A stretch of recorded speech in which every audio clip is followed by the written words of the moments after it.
সামাজিক পরিবর্তন করে এগুলোকে আমরা আমাদের পরিভাষায় ডিফারেন্ট ক্লেডস বলি, কারণ এগুলো আরএনএ ভাইরাস কন্টিনিউয়াস মিউটেশন করার ফলে ওরা বিভিন্ন ক্লেডসে পরিণত হয়।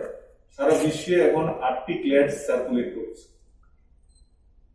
তো 8টি ক্লেডের মধ্যে আমরা এপ্রিল মাস থেকে আপ টু ডিসেম্বর টোটাল 113টা স্যাম্পল সিকোয়েন্সিং এর জন্য পাঠিয়েছিলাম এনআইভি পুনেতে। 8টি ক্লেডের মধ্যে 3টে ক্লেড আমাদের ত্রিপুরায় সার্কুলেটেড ছিল এবং এগুলো খুব একটা ভেরিয়েন্ট অফ কনসার্ন ছিল না, যেটা নিয়ে সবার উদ্বেগ ছিল সেগুলো ছিল না। এগুলো মোস্টলি আমরা পেয়েছি চেন্নাই থেকে, কিছু পেয়েছি নর্থ ইন্ডিয়া থেকে, কিছু পেয়েছি ইস্টার্ন সাইড থেকে। এই হচ্ছে আমাদের ভাইরাসের সংমিশ্রণ up to December. January, February, March এই 3 মাসে যখন নতুন করে আবার শুরু হলো, তখন আমরা কতগুলো নাম শুনতে থাকলাম। একটা হচ্ছে ইউকে ভেরিয়েন্ট, যাকে আমাদের পরিভাষায় এটাকে বলা হয় B1.1.7। সেকেন্ড হচ্ছে সাউথ আফ্রিকান ভেরিয়েন্ট, যেটাকে বলা হয় B1.351। আর থার্ড হচ্ছে ব্রাজিলিয়ান ভেরিয়েন্ট, সেটা হচ্ছে B1.28। আর এই 3টে ভেরিয়েন্টকে তখন ভেরিয়েন্ট অফ কনসার্ন বলতো, VOC বলতে হবে। ভেরিয়েন্ট অফ কনসার্ন কেন? কারণ ওদের ইনফেক্টিভিটি বেশি, ট্রান্সমিসিবিলিটি বেশি। সবচেয়ে উদ্বেগজনক হচ্ছে ওরা ভ্যাকসিন দেওয়ার ফলে যে অ্যান্টিবডি তৈরি হয় সেটা এসকেপ করার প্রবণতা আছে। এই 3টে কারণে আমরা এগুলোকে ভেরিয়েন্ট অফ কনসার্ন বলি।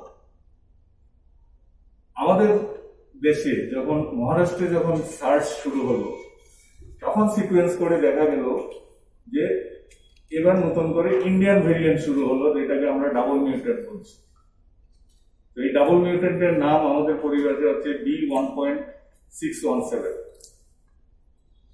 তো গভর্নমেন্ট অফ ইন্ডিয়ার ডাইরেকশন অনুসারে আমরা প্রত্যেক মাসে 5% পজিটিভ স্যাম্পল যাদের সাইকেল থ্রেশহোল্ড, সিটি ভ্যালু বলি আমরা, সিটি ভ্যালু 25 এবং তার নিচে থাকে, ওদেরকে আমরা কম্পালসারিলি আমরা এখন সিকোয়েন্সিং এর জন্য পাঠাই।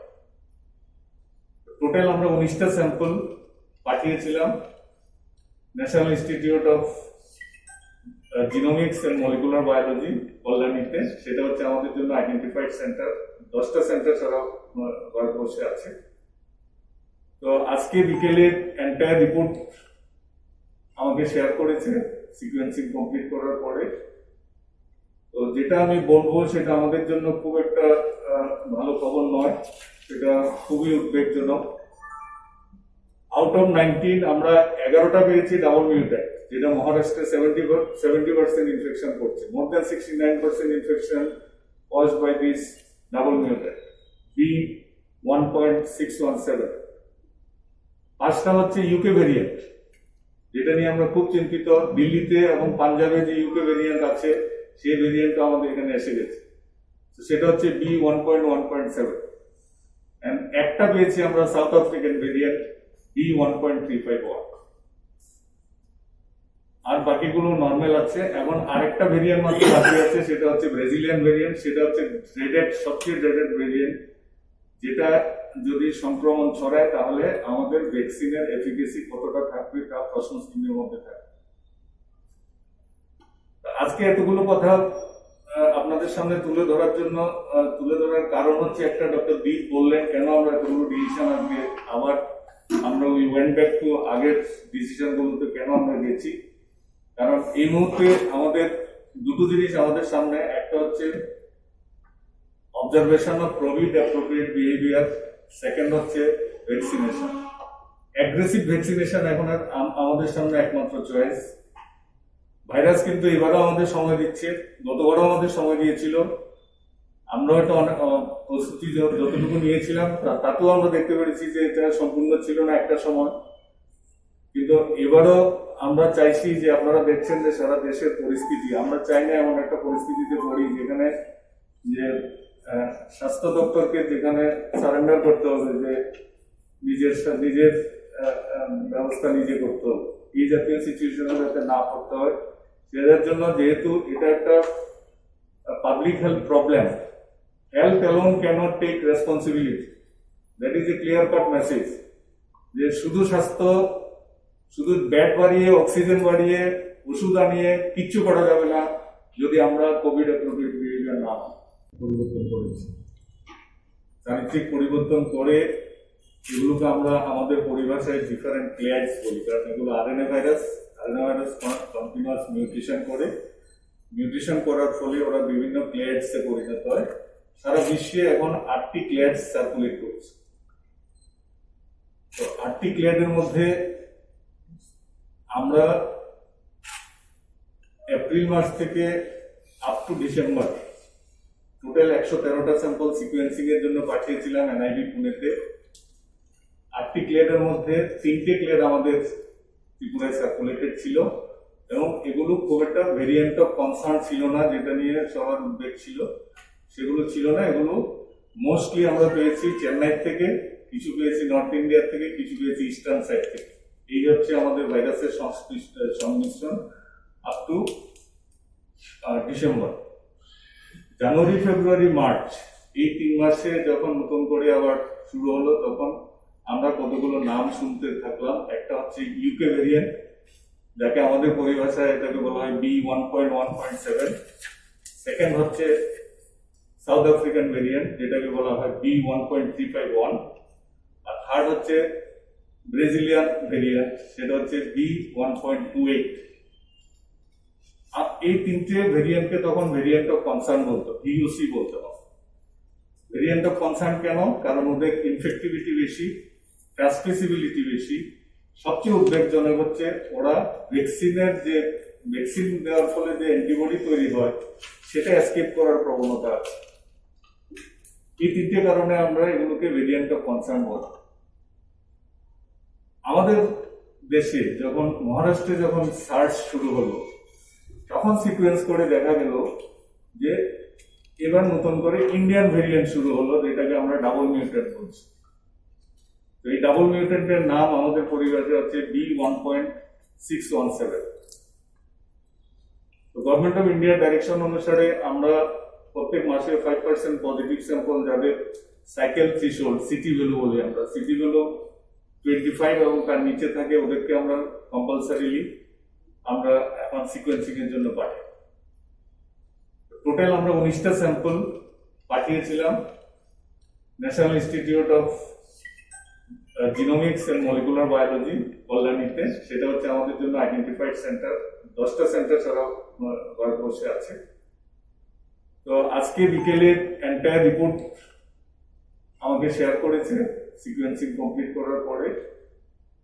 তো যেটা আমি বলবো সেটা আমাদের জন্য খুব একটা ভালো খবর নয়, সেটা খুবই উদ্বেগজনক। আউট অফ 19 আমরা 11টা পেয়েছি ডাবল মিউটেন্ট, যেটা মহারাষ্ট্রে 70% ইনফেকশন করছে। More than 69% infection caused by this double mutant B1.617। 5টা হচ্ছে ইউকে ভেরিয়েন্ট, যেটা নিয়ে আমরা খুব চিন্তিত। দিল্লিতে এবং পাঞ্জাবে যে ইউকে ভেরিয়েন্ট আছে সেই ভেরিয়েন্টটা আমাদের এখানে এসে গেছে। সেটা হচ্ছে B1.1.7। একটা পেয়েছি আমরা সাউথ আফ্রিকান ভেরিয়েন্ট B1.351। আর বাকিগুলো নর্মাল আছে। এখন আরেকটা ভেরিয়েন্ট মাত্র বাকি আছে, সেটা হচ্ছে ব্রাজিলিয়ান ভেরিয়েন্ট। সেটা হচ্ছে সবচেয়ে ড্রেডেড ভেরিয়েন্ট, যেটা যদি সংক্রমণ ছড়ায় তাহলে আমাদের ভ্যাকসিনের এফিকেসি কতটা থাকবে তা প্রশ্ন চিহ্নের মধ্যে থাকবে। আজকে এতগুলো কথা আপনাদের সামনে তুলে ধরার কারণ হচ্ছে একটা, ডক্টর দীপ বললেন কেন আমরা এতগুলো ডিসিশন আজকে আবার আমরা উই ওয়েন্ট ব্যাক টু আগের ডিসিশন গুলোতে কেন আমরা গেছি।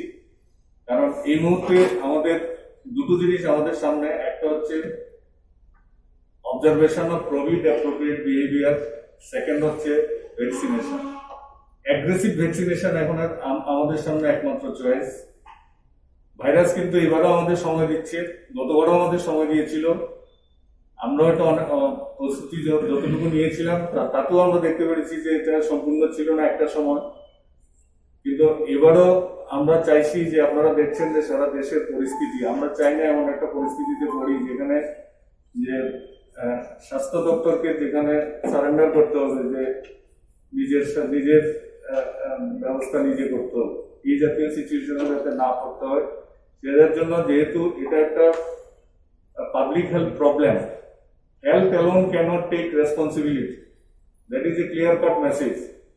যে শুধু স্বাস্থ্য, শুধু বেড বাড়িয়ে, অক্সিজেন বাড়িয়ে, ওষুধ আনিয়ে কিচ্ছু করা যাবে না যদি আমরা কোভিড অ্যাপ্রোপ্রিয়েট বিহেভিয়ার না হয়। আর এই সমস্ত রান্নার ম্যাজিশিয়ান সিস্টার গুঁড়ো মশলা। সিস্টার মানে? প্রতিটি ভারতীয় স্বাদে ও গুণে যুগ যুগ ধরে অদ্বিতীয় সিস্টার গুঁড়ো মশলা। সিস্টার? সিস্টার গুঁড়ো মশলা যুগ যুগ ধরে এক এবং অদ্বিতীয়। যুগ যুগ ধরে সব সিস্টারদের একটাই পছন্দ, সিস্টার।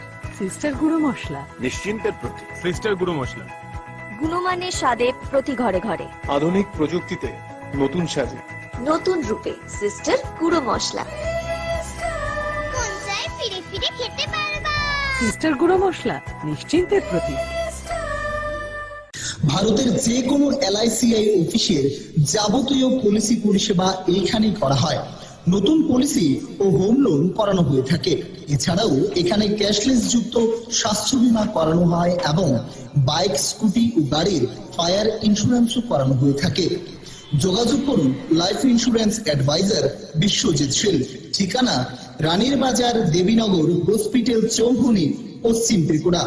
মোবাইল নাম্বার 9774402658 অথবা 7005740090 এই নম্বরে।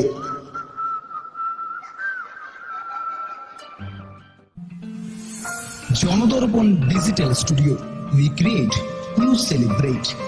শুভ বিবাহ, জন্মদিন থেকে শুরু করে সামাজিক, পারিবারিক, ব্যক্তিগত, সরকারি, বেসরকারি সংস্থার যে কোনো অনুষ্ঠান একই ছাদের তলায় সম্পূর্ণ দায়িত্বের সঙ্গে পালনের অঙ্গীকারে যাত্রা শুরু হলো Janadarpan digital studio, the group of event management.